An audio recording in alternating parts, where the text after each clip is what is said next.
الحمد لله والصلاة والسلام على رسول الله وعلى آله وصحبه ومن والاه. برزانم لآياتي جمالة حفده لسورة الحجرات رب العالمين دفرمي يمنون عليك أن أسلموا قل لا تمنوا علي إسلامكم بل الله يمن عليكم أن هداكم للإيمان إن كنتم صادقين. کەسانێک دێن لەلات یا رسول الله صلى الله عليه وسلم منەت لەسەر دەکەن کەوان مسلمان بووینە. يمنون عليك أن أسلموا منەت لەسەر دەکەن کەوان مسلمان بووینە. قل لا تمنوا علي إسلامكم پێیان بڵێ منەتبارم مەکەن بە مسلمان بوونتان. قل لا تمنوا علي إسلام بل الله يمن عليكم أن هداكم للإيمان إن كنتم صادقين.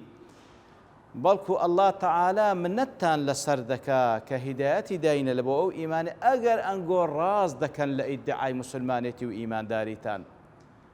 بەڕاستی ئەوەش قاعیدەیەکی زۆر مهمە کە بەردەوامی پێویستە ئینسانی مسلمان لە بەرچاوی بگری. گەورەترین نیعمەت کە رب العالمین لەگەڵ توی مسلمانی کردە لە دوای نیعمەتی وجودت ئەوەیە کەوا هیدایەتی دایی. گەورەترین نیعمەت لە دوای وجودت لە دوای خەڵقکردنت لەلایەن الله تعالى و ئەوەی کەوا خوای گەورە هیدایەتی دایی.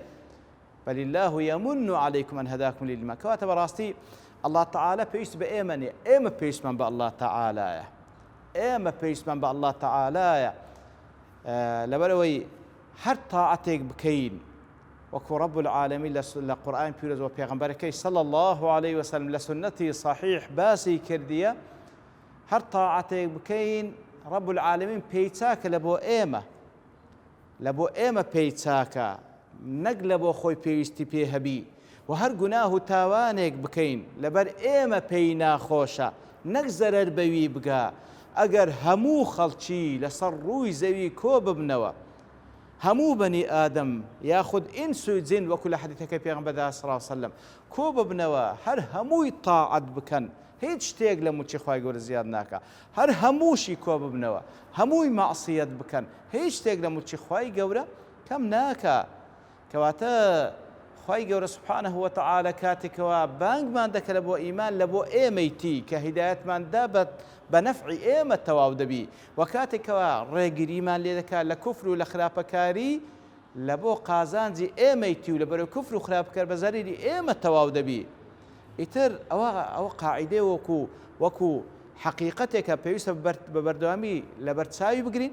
هەر کردەوەیەکی چاک دەکەی، هەر کردەوەیەکی چاک دەکەی لە دوای ئیسلام لە دوای مسلمان بوون و لە دوای ئیمانیشت شکرانەی خوا بکە کە خوای گەورە هیدایەتی دای، خوای گەورە مۆفەقی کردی، و شکرانە بکە و داوای لێ بکە لێتی قبول بکە، و داوای لێ بکە کەوا بەردەوامت کا لەسەر کردەوە چاکەکان و شتێکی وە ئەنجام نەدەیکەوە کردەوە چاکانت پێ بەتاڵ بیتەوە. ئیتر منەت تەنها لە بۆ الله تعالى سبحانه وتعالى کەوا یەک لە ناو پیرۆزەکان ئەلمەنانە.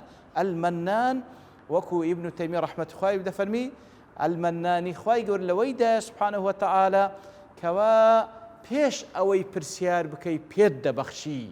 لۆی خوای گەورە خاوەنی منەتە سبحانه وتعالى، شایانی ئەوەی کەوا منەتیش لەسەر بکاتن لەبەرەوەی بەبێ هیچ مقابلێک ئەو هەم فەزل و چاکە و نیعمەتەت لەگەڵ دەکا، و ئەسڵ لە ئینسانیش بە هیچ شێوەیەک منەت نەکاتن، بەڵکو شکرانەی خوا بکە سبحانه وتعالى لەسەر ئەو کار و کردەوە چاکانەی کە خوای گەورە توفيق كده لدواء نعمتي إيمان.